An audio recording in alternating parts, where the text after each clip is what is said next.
ಈ ವಾರವೇ ಸಚಿವ ಸಂಪುಟ ವಿಸ್ತರಣೆ ಆಲ್ಮೋಸ್ಟ್ ಫಿಕ್ಸ್. ಸಂಜೆ ಸಚಿವ ಶಾಸಕರೊಂದಿಗೆ ಸಿಎಂ ಸಭೆ. ಹಿಂದೆ ದೆಹಲಿಗೆ ಹಾರ್ತಾರ ಡಿಕೆಶಿ.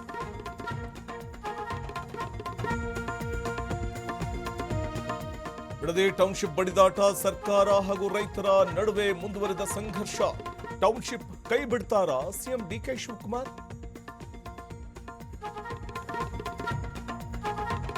ಹೋರ್ಮುಜ್ ಜಲಸಂಧಿಯಲ್ಲಿ ಸುಂಕದ ಸಮರ, ಮತ್ತೆ ಇರಾನ್ ಅಮೆರಿಕ ಮಧ್ಯೆ ಭೀಕರ ಯುದ್ಧ. ರಣಭೀಕರ ದಾಳಿಯ ಎಚ್ಚರಿಕೆ ನೀಡಿದ ಟ್ರಂಪ್.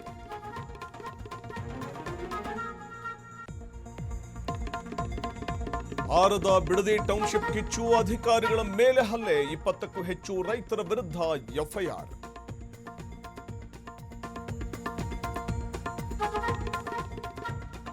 ಇಂದಿನಿಂದ ಇಂಡೋ ಆಂಗ್ಲರ ಓಡಿಐ ಫೈಟ್ ಕಣಕ್ಕಿಳಿಯಲಿದ್ದಾರೆ ದಿಗ್ಗಜ ಪ್ಲೇಯರ್ಸ್. ಟಿ20 ಸರಣಿ ಸೋಲಿಗೆ ಸೇಡು ತೀರಿಸಿಕೊಳ್ಳುತ್ತಾ ಭಾರತ.